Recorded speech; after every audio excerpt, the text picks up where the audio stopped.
I wanted to avoid this movie. I wanted to.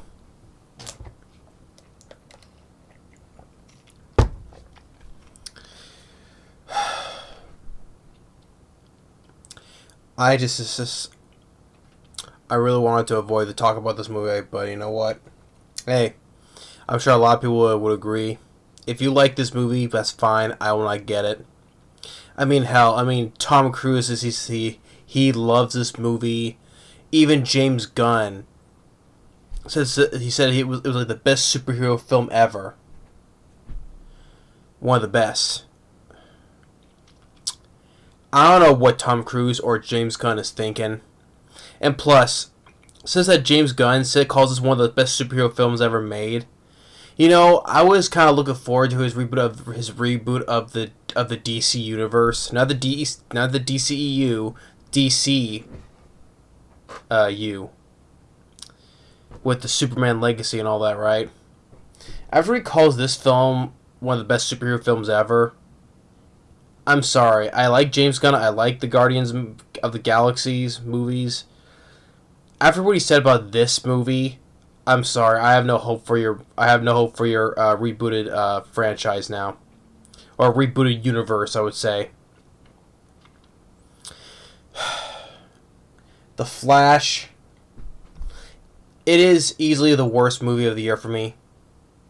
I mean, there's been some that I did not like. I mean, I recently just ranted on Indiana Jones, The Dial of Destiny, which that was an insult, an abysmal of the Indiana Jones series. That was a huge flop. And this film is a huge flop as well. It said it's one of the biggest box office flops ever. You know what? And it deserves it.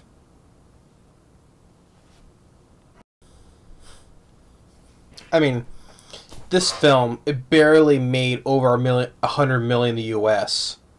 and what, 206 million worldwide of a budget of like 220 plus marketing, maybe close to 300 million. Huge, just like with the Indiana Jones movie, Dial of Destiny. Two of the biggest flops of this year, and especially with the DC, we're trying so hard to make this with a comeback though, because you're bringing in Michael Keaton's Batman from Tim Burton's Batman, you know, and etc. And just all that hype, all that, especially the nostalgia, failed. That's one thing one thing is when you try to rely so heavily on nostalgia, guess what? It backfires, and guess what? It did. You think nostalgia would it help? No, it backfired. No, some of these movies just they rely too much on nostalgia. Just try to get some extra brownie points for your movies. And especially, and also especially the fact it didn't help that your lead Ezra Miller is a piece of shit of a human being. You know. It's funny, like all the fights what we did like over the past year or so, you know, like with all the domestic fights or there was the kidnapping. It's quite funny. All those, right? So more you could say more vicious crimes, you could say. That they wouldn't all that, and they wouldn't recast him as the Flash, but yet Jonathan Majors as Kane the Conqueror, which to me was, one little incident, like he supposedly hit a woman or whatever. And to me, it's just false allegations because well, even though I wasn't there to see it though, but to me it was just false allegations. And I think I think he was cleared of that. I think they like a while ago he was cleared of the charges. But they gave him so much crap on that they want to replace him as Kane the Conqueror with somebody else. So it's funny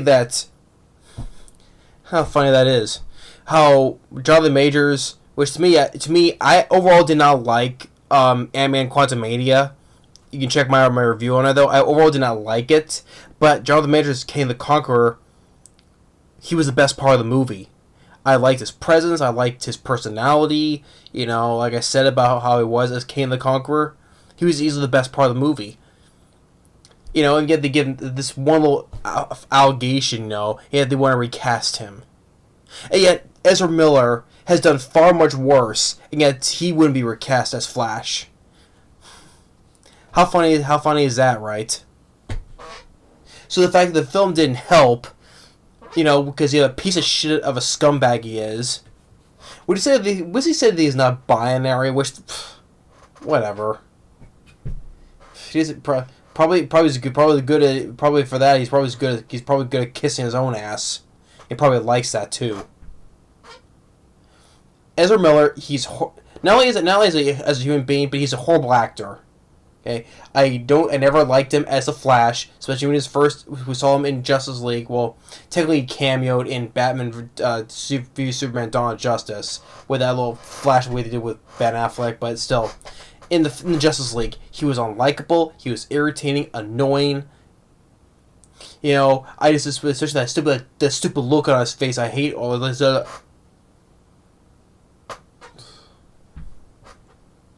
Especially in either cuts of the Justice League of Zack Snyder's Justice League, especially in the Snyder cut, you know, when the whole thing with that stupid drunk who can't drive with a crap because he's too busy getting a sandwich off the floor, and the woman goes flying, you know, and especially when he gets a hot dog, I swear he was gonna put that hot dog in her mouth. That's slow mo. And the whole thing. Now so the film didn't help because you have a piece of shit character. Well, lead in real life and as a character. And the film was trying to be so over convoluted because doing the whole Flashpoint paradox. Which, by the way, speaking of that, I liked the animated movie. I liked the animated of the Justice League, the Flashpoint paradox. I liked from 2013. I liked the animated movie. And he was doing something different, because he had Aquaman, his Atlanteans, and Wonder Woman and her Amazonians at war with each other and basically destroying the whole world with it. And with Thomas Wayne is Batman, and that his wife Martha, yeah, I get that, stupid. Anyway, became the Joker. That was so much more dark and more serious than what we got here.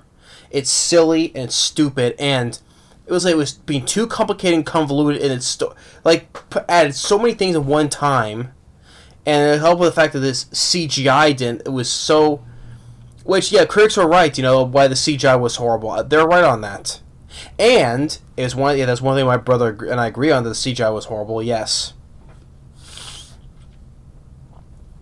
I mean, this is so many things. I don't know where to start. So much. But anyway, they thought this was gonna be like the Spider-Man No Way Home, which that's what they're also trying to capitalize. But guess what? It failed. And the director, which I don't like, because he directed the Stephen King shit movies. Yes, I said that correct. It's the new from 2017, 2019, the It movies, Part 1 and Part 2. But I might as well put SH there because that's what they're called. That's what they stand for. It's shit. So the fact this director didn't help, and especially the writers too didn't help either. So everything about this movie is just, this film was literally giving me back pain because the back here of my shoulder is literally throbbing right now. Every time I try to move myself, it's giving me back pain. I think that's what this film cursed me with. This film cursed me with back pain. Hey, can I just travel back in time for a day or two ago so I don't have this back pain again? I'd rather do that. Watch this movie again. But anyway, all this.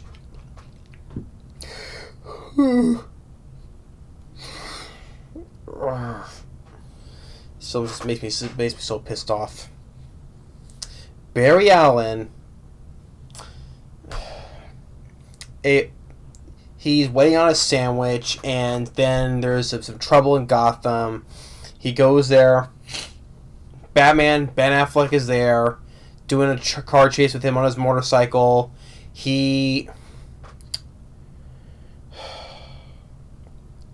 I couldn't believe what I was seeing in this whole scene.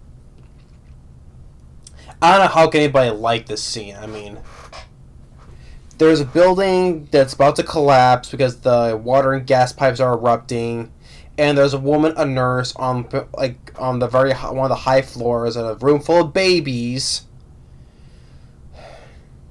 And when they all fall, it was such a cringe-inducing scene. I was like this, like that. It was so cringe-inducing to watch. Because he has to eat a bunch of food because to get his metabolism going, and saving all these CGI babies. And then literally he puts a fucking baby in a microwave. Let me repeat that again. He puts a baby in the microwave.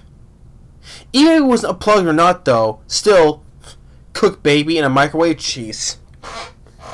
I really had no words when I saw that. I was like this the whole time when I saw that. And then there was a dog falling, which is how bad the editing was, because we see a dog falling, and unless my eyes were deceiving me, I never saw him get that dog and put it on the stretcher. It just automatically appeared on that stretcher. So that's how bad your editing is when you see a dog falling. He sees it, but all of a sudden the dog magically appears on the stretcher. Unless I missed something, the dog was falling, and that was it. And then all of a sudden the dog is magically on the stretcher.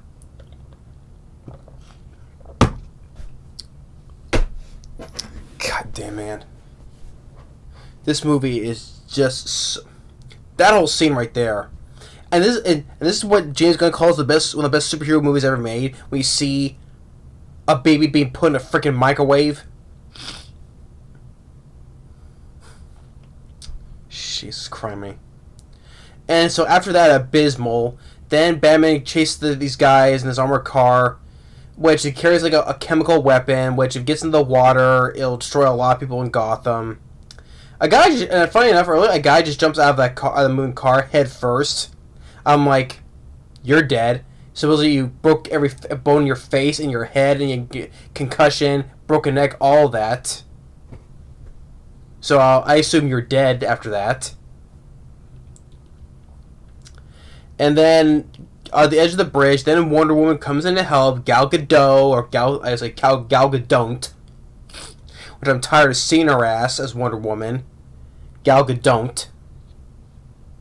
Tired of seeing her as Wonder Woman. And I'm tired of hearing that theme playing for Wonder Woman. Yeah, I get it. Every single time it was in Justice League or whatever, that theme is always playing. I'm tired of hearing that theme for the theme for Wonder Woman. Dun, dun, dun, dun, dun, dun, dun, whatever. And then you get this old joke that she used the lasso of truth on Batman saying, "Oh, he's never thanked anybody." Whatever, and Ezra Miller said he touches it and he's like, "Oh, I never had sex." I'm like, no shit, because you're non-binary, the only person you fuck is yourself, probably. Stupid. Idiot. So then after that, he talks to his dad who's still in jail. He's actually played by Ron Livingston, who I remember from The Conjuring. The first one, he was the father of the family. But in Justice League, though, he was played by Billy Crudup, who was Dr. Manhattan from Watchmen. So he's been replaced by Ron Livingston. So, and then he's talking to Ben Affleck, and talking about, hey, if I can go back in time, I can save your parents, Which that could have been, which I think he would have been tempted to intrigued by that idea, but that doesn't get brought up. Hey, you can't see my parents will be here with me this time, But whatever, that's ignored, and so he decides to go back in time because he remembers when he was a kid, when his mom was murdered. Which, by the way, funny thing is, you never know who murdered his mom. You don't. Would you like to know who? Would you like to find? Because you work at a crime lab. Would you like to know who? Wonder who killed your mother? No, it says instead of waste your time going back in time to fix everything, undo that. Would you be interested in more trying to find out who your mother's murderer is? But no. So he decides to go back in time through and because the reason how this ends up leading to his mother's death was over because of a can of tomatoes. Because for their having spaghetti, which that's another thing is so like I said, there's so many things this film is so honest. I mean, this film has an obsession with spaghetti because his mom died over a can of tomatoes. Well, when she got back, though, she died, though. But still, if she hadn't gone to the grocery store for the tomatoes, that would never have happened. And when he does go back in time, when he's stuck in there, he's eating spaghetti at the table with his mom and dad, or whose mom was alive in the past. And Michael Keaton, he's now, when they go to his house, he's fixing up spaghetti, and he's explaining the whole thing about the whole time distortion, whatever, with spaghetti noodles. I'm like, this film has such a spaghetti fetish, doesn't it? But, and because of his dad, and also because his dad was trying to retrieve it, though, but his face, he never looked up at the camera, so that's why he's in jail. Because, and then it's funny thing enough, when he was a kid, when he was holding his wife, he takes his bloody hands, gets his fingerprints all over the knife. That's why I'm like, great, smart guy, get your fingerprints all over the knife, making you think that you're the murderer.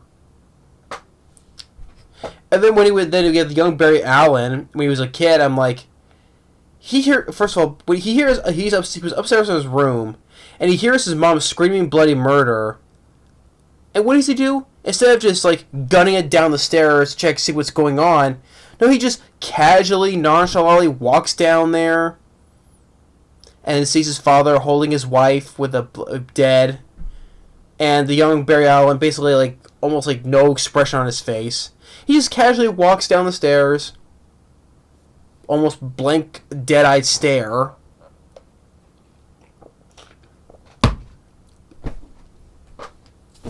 So even that young Barry Allen is a little shithead too. I mean, any logical child would go. Even with me, I'm like, if I hear something downstairs, especially if my mom was screaming, I'm gunning it down the stairs to see what's going on. Not just calmly, casually, nonchalantly walk down the stairs. Oh, something must be happening. I'll just casually walk down the stairs. Nonchalantly. God. I mean, you think the amount of hate I give the Indiana Jones Dawn of Destiny in that rant? This is far worse. So that he goes back in time to try to prevent his mom, because he goes to the grocery store where she's at, puts the can of tomatoes in the cart, and then as he's trying to go on back, something creature knocks him out of the loop and sends him back into the past, which is year 2013, where he sees his mom is alive, and we see a younger Barry Allen, which, by the way, having two Ezra Millers on screen was absolutely hard to watch, because it was bad if I had one annoying shithead. Now I had two who was even more annoying, especially when he laughs. I wanted to freaking punch him in the freaking face. Tell him to shut up. And even Barry Allen says, how it was from before was really annoying. No wonder I didn't shut up. I'm like, yeah. Because that's we were, not only that you yourself were in the past, but as you are right now. And also, when he gets back, he's back in the past, the first thing he sees, he gets some clothes. So what does he do? He steals an old lady's clothes was walking with her husband down the street. It was Ezra Miller, annoying, irritating as hell as the Flash. Now he's also an asshole too, because he goes and steals an old lady's clothes. And then the parents are, the mom and dad, which they're so smart because they don't recognize how maybe a little older and their son is, and especially a different haircut as well. So, talks to Ezra Miller about his powers, that's also the day that's gonna happen at nighttime, where he's at the crime lab and he gets struck by lightning. That's how he got his powers. So he takes him there, where he takes the young Barry Allen and phases him through the walls, which that's the thing he does do in the comics. I do know that though. But I'm like, for him though, but what does it work? The same thing apply to a person you're carrying? I don't know how that works. But yes, then when he takes him there, he stupidly gets in the way where the lightning strikes. Younger Barry Allen gets his powers, while older Barry Allen gets his loses it. And this young Ezra Miller was so even more annoying than the usual self he is. And we see he tries testing out his powers to the point he runs outside where he's butt naked in the street. I'm like, geez, I don't need to see this fucking guy's bare ass in the street.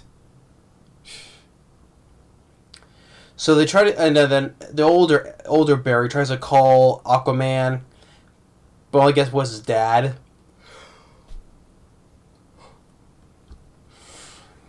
So they realize that Aquaman and Wonder Woman, they don't exist in this world. So they try to find Batman, which they go to Wayne Manor, which is now decrepit and run down. His front door is open, and that's where we see, which obviously it's not Michael Keaton because it's a stunt double, because Michael Keaton's old, so he can't do much of the fights he did back then anymore. So, and we know it's a stunt double because the long gray hair and beard is covering his face, so it's obviously a stunt double. And then Michael Keaton comes back from Tim Burton's Batman, which I'm like, yeah, it's cool to see him. It's cool to see him come back though. But the thing is though, Michael Keaton was wasted. He was absolutely wasted, just for nostalgia. So, and here he explains the whole thing of the whole time loops and all this stuff through freaking spaghetti. Then they go to the Batcave, and they get more nostalgia where you see the Batmobile from Tim Burton's Batman, and the younger Barry finds the green pouch, the green laughing pouch. At the end of Tim Burton's Batman, when Jack Nicholson fell to his death, and then we hear everyone start looking at him, and they hear laughing, and then Commissioner Gordon picks up that little green bag that had laughing in it. It's that thing, except it's not working as much because it's been years, but still, trying to be canon. Same universe. So they find out that they need to get Superman. They found he's locked up in a government facility in suburbia. So then we see Michael Keaton in the bat suit once again, saying, the classic line, "I'm Batman." So they drive over there in his bat plane, and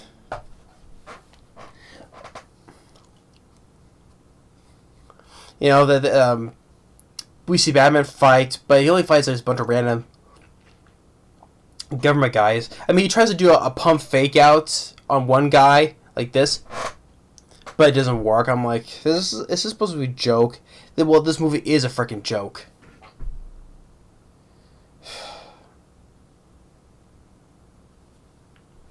And so they get there, they open it, and it's not Superman, it's Supergirl, which she's been locked away instead of Superman. And so, she doesn't want to trust humans because they locked her away, which is understandable. But then when Batman and he was gonna take a hit. The young Barry takes a bullet for him, and he gets shot. So, and then after that, when we get this bad CGI fight with Supergirl, because after she gets her powers from the sun, this bad CGI fight where she's pushing and punching people out, and so they go back, and then they have to use older Barry has to recharge himself to get his powers back. Supergirl first doesn't want to help though, but she comes back.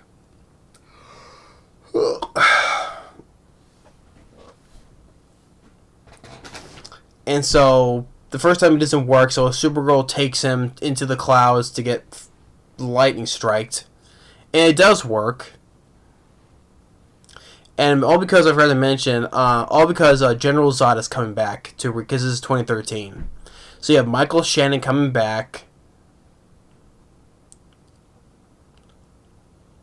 So, I mean, what's the point of bringing? Well,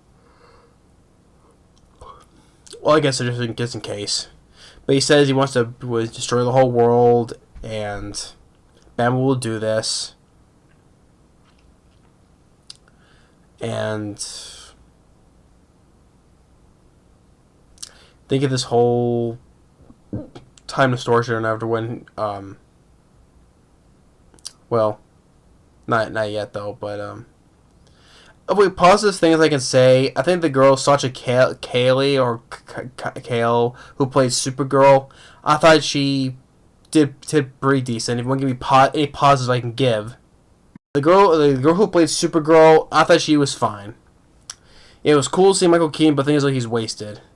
Which also makes you think of that also that the whole breaking Supergirl out was kind of pointless because jumping ahead to the final battle, there's no way they could have won because General Zod keeps on killing Supergirl over and over again, and let alone the two Barrys are trying to go back in time to stop that from happening, but they keep on losing no matter what. So, but and then you have Michael Keaton saying the line from the movie, "You want to get nuts? Let's get nuts." So that's what I mean, nostalgia. So they get the Batplane and they drive over to where General Zod is at. There's two of those Kryptonians, the one they gave him a hard time. Like the one female one, and then this big Kryptonian. But the result is they just keep on losing. So that's why the younger Barry, just keeps on going back and back to try to fix it, but they always end up losing again. And so that's when as they're trying to travel back again, there's a new guy who's also in the time loop with them, knocks them both out, and this is where it gets it with it's the Dark Flash, you could say. It's another Barry Allen, but long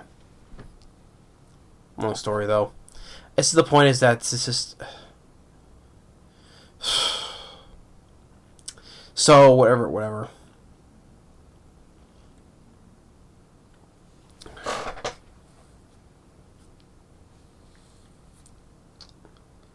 So they keep on trying to go back, trying to fix it, but they're desperate. It's all for nothing because they keep on losing. Supergirl keeps on getting stabbed by Zod, and Batman keeps on dying in Barry Allen's arms. Which, by the way, it was wasted. Michael Keaton, he's only in it for like a few minutes total. Then he dies because he dies in the Flash's arms, saying thank you. So basically, that's like the worst. Another one. Like the last thing you visually see of Michael Keaton, because even though when Barry Allen fixes everything, you may assume that he's alive, but we don't know where. It's like the same thing with Spider-Man No Way Home with all the villains who are going back, right? I mean, what about Dr. Octopus, Alpha Molina, or Jamie Foxx's Electro? Do they go back do they get arrested or do they die still? Didn't matter. Yeah, same with Batman. His ejector seat didn't go, so he drives into one of the ships, blows himself up, but it didn't matter because it's still there. And then Supergirl just getting stabbed over and over again. And that's why they keep on going back, trying to fix it, but no matter what they do, they always end up losing.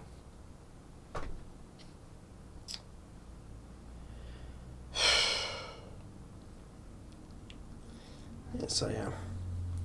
I mean, and then after that, when he tries to go back again, which was sad to say the last visual we see of Michael Keaton's Batman is him dying in Barry's arms.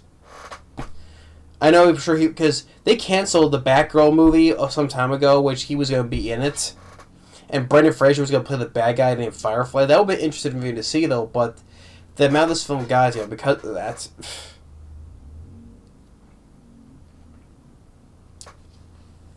I mean, just.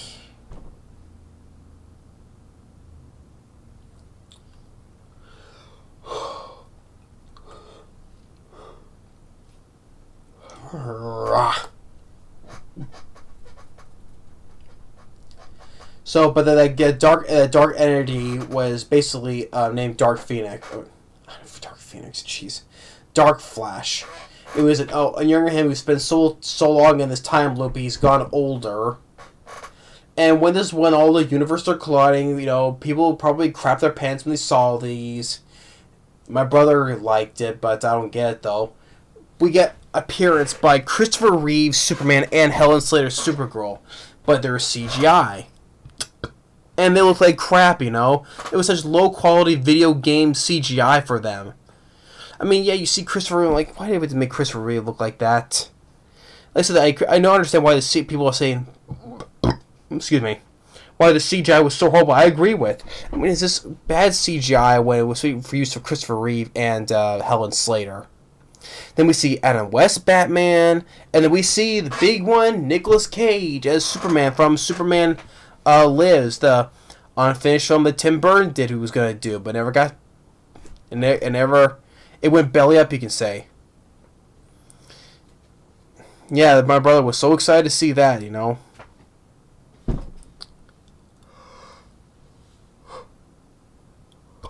It just made me wish that I wish I could have seen the Superman Lives movie with Nick Cage from Tim Burton.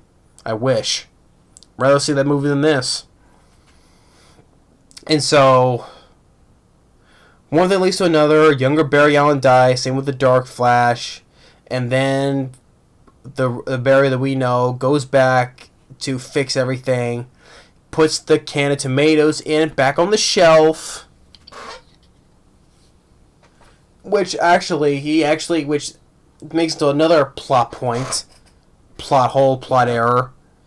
Because after that's been fixed, all the universes are going back to the way things were, and somehow he fixed the camera where his dad did look up at the camera, so that way he can prove his innocence. So his father is free, and he's approached by Bruce Wayne, but it's not Ben Affleck, it's George Clooney from Batman and Robin. I'm like, it's bad enough you bring in the supposedly the worst Batman in a movie where you have the best Batman, Michael Keaton and George Clooney. It's night and day. But they did, like I said, nostalgia. And he's like, oh, you're not Bruce Wayne. He's like, yeah, of course I'm not Bruce Wayne. Who are you, Well, actually, he knew who he was because he texted him. So, I'm like, the point is, he still messed with crap, and he still changed something. He basically didn't learn anything. He fixed the camera so his dad could look up so he can prove his innocence. And because of that, Ben Affleck's Batman is now out of existence. He's now replaced by George Clooney.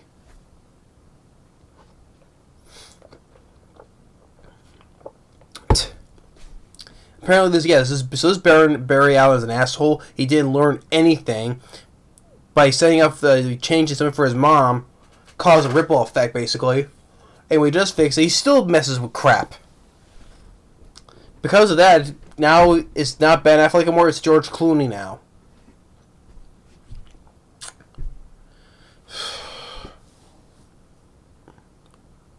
So this guy didn't learn anything.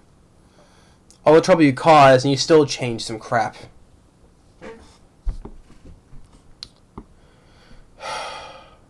All the humor did not work. It was not funny. The score, who cares? But bland score. Yeah, too much CGI was horrible CGI. Hey, so sorry about that cut there. You see why now it's in the back to night and day, which this has happened before, Because this film made me fall asleep. I was like this. Why do shitty films like that always have to do that to me? So no one to see the rest of me just like this. So, but anyway, apologize for that. But once again, though, I just made me forget where I was at. Yeah, I was speaking of the ending. Like, he didn't learn a goddamn thing. Even though he after all this was his fault by changing crap, and if he attempted to change it, he still changed something. Believing with his father, did something with the footage, and ended up so he did look up, and now he's free. He's a free man now, but he still changed crap because George Clooney now comes in. He's now Bruce Wayne from Batman and Robin, and Ben Affleck, he's out of existence now. And supposedly, if people who are fans of Ben Affleck, they're gonna be like, "What?" Yeah, so Ben Affleck, he's out of existence now. So he's still messed some shit up. So it's basically overall. So what was the point of this whole movie if he didn't learn a damn thing at all? What was the point of it? Especially, it was pointless trying to get Supergirl, etc., etc. Because since they were gonna lose anyway, what was the point of breaking Supergirl out? And even if they do change, okay, even when they did reset even if he did reset, like. Okay, yeah, you can assume that Michael Keaton's Batman, he's still alive in his own time since they changed everything. But what about Supergirl? Is she still fighting Zod and dying again, which that would have been pointless too? Or is she still locked up in the government facility? We don't know. It's like I said, it's the whole thing with Spider-Man No Way Home. It's like the whole thing when all the villains went back, like with Alfred Molina, Jamie Foxx, Willem Dafoe, Thomas Hayden Church, and Ray the guy who played the Lizard from Amazing Spider-Man, right? Ray Fiennes, I forget how to pronounce his name. But when they all went back, did they all went back to these exact moments when they died? Well, except for Lizard and Sandman, because they never died though. But still, like, would they end up being arrested or? Well, Sandman was never arrested. He just got away. So, but was he? But like with Alfred Molina and Jamie Foxx and Willem Dafoe, are they going to go back to the spots where they died? I mean, like, that's the whole thing with Spider-Man No Way Home. That's just. Or what do you think is better, this or Spider-Man No Way Home? This was much more shittier, I would say. But that still doesn't say much, though. It's still a shitty. They're both crap movies. I'm sorry. I know there's a lot of people that love Spider-Man No Way Home. I was one of the few who didn't. I did my rant back in 2021. I mean, just shitty character, especially a shitty guy as well as a human. Michael Keaton is wasted. Same with Sasha Calle. They're both wasted. I mean, they were trying the best they can. I mean, especially the girl who played Sasha Calle, who plays Supergirl. I thought she did overall was pretty decent. If you want to say positives, I can give Sasha Calle or Calle as Supergirl. I thought she was very decent. Michael Keaton, I mean, don't get me wrong, I love Michael Keaton. I'm a big fan of him, especially from Batman and from among other movies I've enjoyed him in, like from Pacific Heights, Johnny Dangerously. He was one of the few things I liked about Spider-Man Homecoming, because Spider-Man Homecoming, that film has just gone down for me. But I like Michael Keaton as a Vulture. I like the moment when he was putting he put two and two together, that Peter Parker was Spider-Man, especially when he was talking to him in the car, right? That was a good piece of performance from Michael Keaton. I love Michael Keaton, But here, you say, first, when we first see him, he's with a long hair and great beard. Well, first of all, it's a stunt double, because that's where they don't see his face.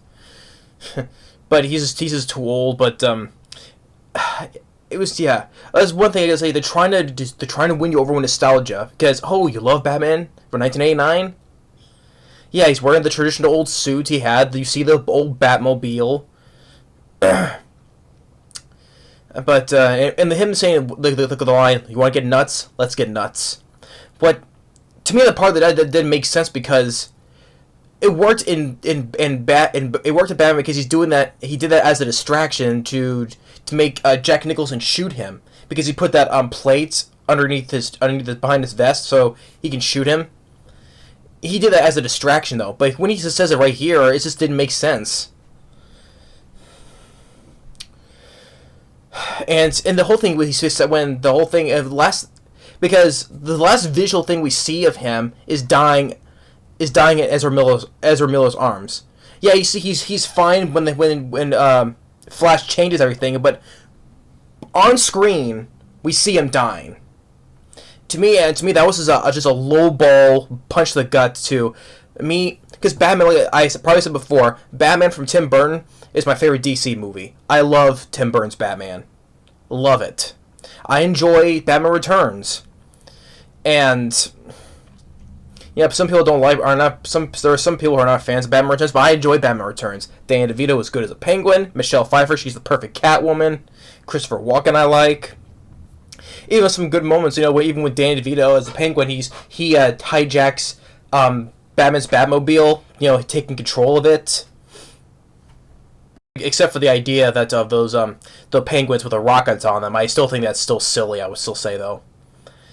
But I enjoy Michael Keaton's Batman, and to me that's seeing him dying like that. That's just a low ball punch to the gut to me. I mean, you can still say he's probably back in his own timeline, doing fine or whatever, because living his old decrepit manner now. But so on screen we see him die. And the whole thing, yes, but leaving the whole nostalgia thing, like all the universe, we've seen a bad CGI Christopher Reeve Superman and a bad CGI Helen Slater Supergirl. You try to throw all this here. You see Adam West's Batman. You see it was not John Wesley Shipp's The Flash. It was Ted something as The Flash.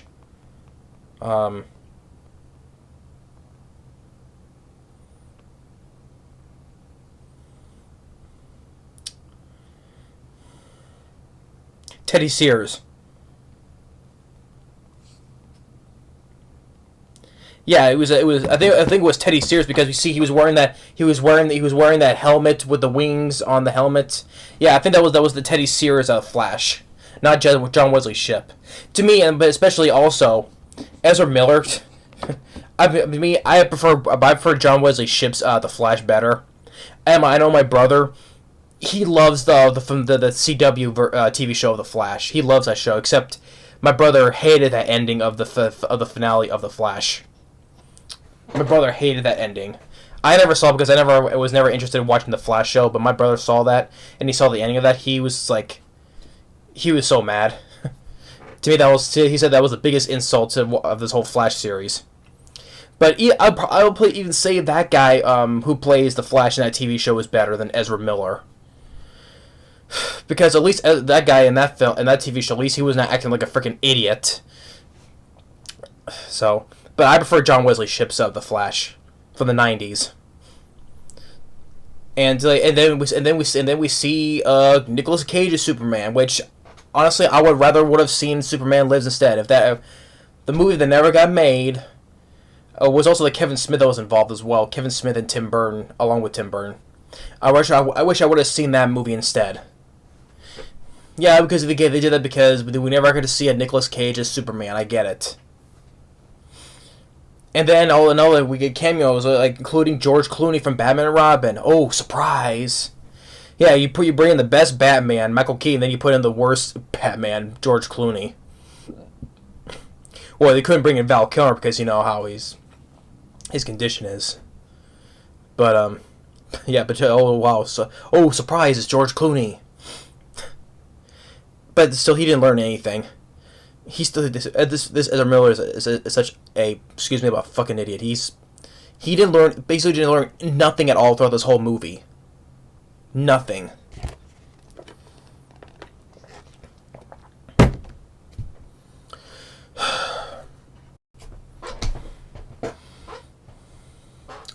What else? I mean, it's bad enough I was dealing with one, but we had two Ezra Millers. That was bad enough. That was not bad enough. It was even worse. Especially the younger one. How the way he was laughing, it was so annoying and irritating. And also the older Ezra Miller being an asshole. He goes and steals an old lady's clothes in public. And the whole thing with this film has it's fetish with spaghetti because the whole thing was because of his mom over a can of tomatoes to make spaghetti, and even Michael Keaton explaining how the distortion of time and that's in reality over spaghetti. I mean, does this director have a thing with spaghetti? I mean, I love spaghetti, but it's like I would. This is going like way too over with just spaghetti. You know. I don't know what the deal was, but and all this just stupid things, just the whole cringeworthy scene of the babies. Oh, when he sees the babies, he says, "Baby shower," and putting a freaking baby in a freaking microwave. And then a dog that we sees falling, but also magically appears on the stretcher. We never see him get the dog, so that's an example of bad editing. And I'm tired of seeing Gal Gadot as Wonder Woman. I'm tired of that. It's a good thing she was only there, because after that she just disappears from the movie. So I'm like, good. I don't want to see you anymore. And then even the flashback, just like, oh, when you're a kid. When you see your mom scream bloody murder, you just casually walk down the stairs, not running in a panic. It's like, hey, what's going on? No, you just casually just walk down the stairs to see your mom dead with your dad holding her, with no expression on his face. And even the dad was stupid. Just the knife is in her. His hands are bloody. And he goes and touches the knife, so you get your bloody fingerprints to make it seem like you did do the crime. And even more good parenting when he goes back in time and after he stole the woman's clothing, the old lady's clothes, he's eating spaghetti once again, eating spaghetti with his parents, and how they just don't notice that you look a slightly bit older and your hairstyle's different. I'm like, yeah, that's real great parenting, good parenting skills right there. And just the whole thing, just dealing with scene 2 Ezra Miller's, it was just absolutely just. It was torture. That's what it was absolute torture. That's what it was. Especially the other younger one, how he was laughing, how he's just trying to use his powers when he gets them was annoying. He was seeing him butt-ass naked. And I know that the whole thing he can face through the walls. But if you hold somebody, can you really do that if you're face to the wall along if you're holding somebody? I know he can do it by himself though, but when he's carrying someone like is himself. But I don't know.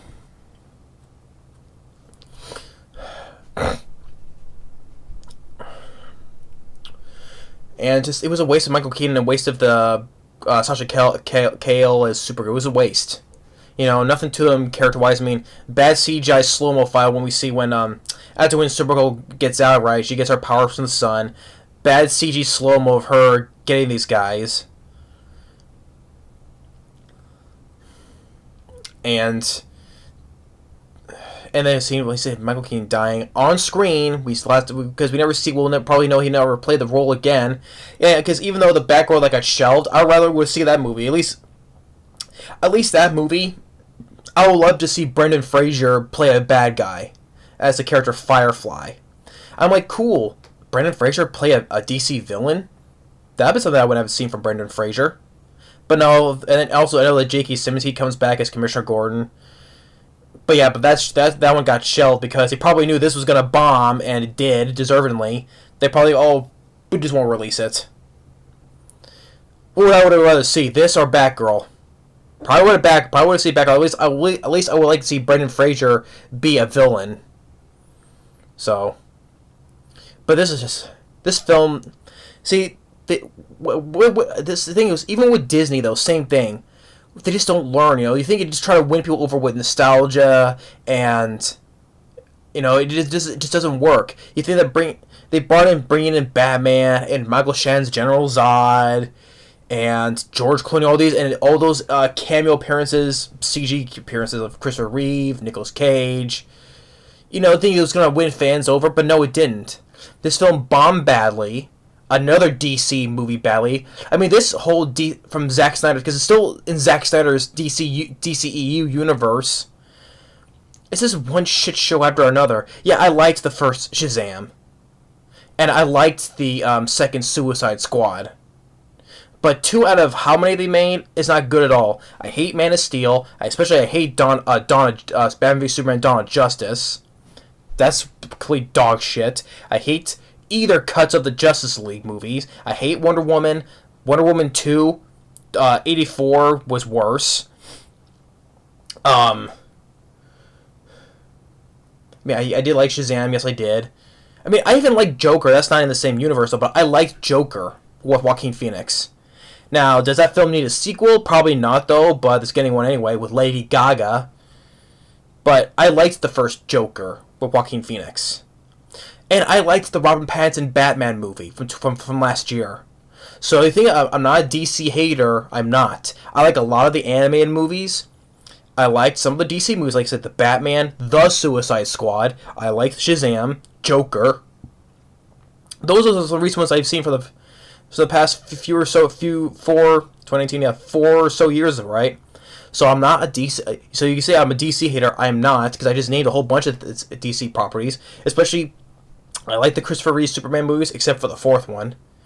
I like the Batman movies, but especially Batman 1 and 2, who returns. I did not mind Batman Forever. Of course, we know also I don't like Batman and Robin, though, but I mean, the Dark Knight, Christopher Nolan's Dark Knight trilogy, Heath Ledger was the best part of that trilogy. Especially, I hate Dark Knight Rises. Yeah, Jonah Hex sucked. What else? I'm one of the very few people that likes the Ryan Reynolds Green Lantern movie. I'm one of the very few people, which I know everybody hates though, but I'm one of the very few people that did not mind that movie. I know, sue me. I know. But just so be saying that I'm not a DC hater. I just named a lot of DC films I liked. It's just that DC has more flops than, well, especially Marvel. They have more flops than any other superhero, and especially Warner Brothers. Like I said before, I think Warner Brothers has more box office flops than any other movie studio. So yeah, they try so hard on being this big epic movie like the Multiverse of Madness / Spider-Man No Way Home. It failed. It barely grossed over $100 million in the U.S. Well below below it worldwide. Well, yeah, it goes over to it, but I'm saying it didn't meet the numbers they wanted to break even. That's what I'm trying to say. Well below its expectations. Because I think with the same thing with the Indiana Jones 5 movie, people are starting to see that people are just getting tired of it. Especially they're getting tired of Disney, and they're getting tired of superhero movies. I'm saying fatigue, especially the superhero fatigue. Shazam 2 flopped. No one went to see that movie. Yeah, Ant-Man 3 Ant-Man 3 Quantumanium underperformed compared to the first two Ant-Man movies. And except for Guardians of the Galaxy Volume 3, that's the highest grossing superhero movie of this year though, but other than Guardians of the Galaxy Volume 3, then this film, what do you think the Marvels are going to do? Or especially the Blue Beetle. You know, who's going to go see the Blue Beetle? Okay, I wouldn't be surprised if that film turned out to be a flop. I think people are finally starting to see, you know, that people are just getting tired of superhero films. That's why it's called superhero fatigue. And people are just getting tired of Disney, you know, how they would just keep on messing things up, you know, especially with the 5th Indiana Jones film. That flopped. So, and these two are the biggest flops of this year because they both suck. That's why. They both sucked. And Ezra Miller, as a piece of shit of a human being, why they didn't recast him? Because even though essentially he did more crap, more shit than Jonathan Majors did. Which I'm sorry, Jonathan Majors is a much better actor. He had to me, what I hear was false allegations. Unless I hear otherwise, but I think he's now cleared of the charges. I think he's a much better actor than Ezra Miller, and a much better. He's a villain, but not a hero though. But still. Kang the Conqueror was the best part of Ant-Man 3. I said before in my review, Kang the Conqueror was the best part of Ant-Man 3. Because, like I said, I liked Jonathan Majors' presence, his personality, basically like being calm, cool, right? And just like, I like some of the dialogue he says, you know. You think you could beat me? I am Kang! And just when he does, he's speaking in such a calm demeanor, you know. But he has an expression like, you don't mess with me. But Jonathan Majors is the best part of that movie, and to me, he's much better. His character of King the Conqueror is better than anything in the Flash movie. Easily. Can I just have, like, because we even see Kang, he uses his powers, he's like, disintegrates people. Can I use him to disintegrate the Flash, please? But yeah, like, Jonathan Majors, they want to replace him as Kang, but yet they won't replace Ezra Miller as Flash. After all, he did far much more worse than what Jonathan Majors did. Go figure. What was the difference? It's Warner Brothers and it's Marvel. Marvel has their thing about whatever. So yeah, that's all more I can say. Shitty movie, waste of good character. Well, especially I was a fan of the classic Batman movie of Michael Keaton. Yeah, it was a waste. Saw the Supergirl, the girl who played Supergirl. She did the best she could. I would say that's probably one of the few positives I could give about the movie. Shitty human shitty. Well, as a human being, Ezra Miller. He can go fuck himself, probably, because he probably likes it. He says, oh, he's non-binary. He probably does that to himself a lot. I wouldn't be surprised. Fuck Ezra Miller. And fuck the writers, and fuck the director. I was actually, because I should have known, because he's the same guy who directed the Stephen King's shit movies.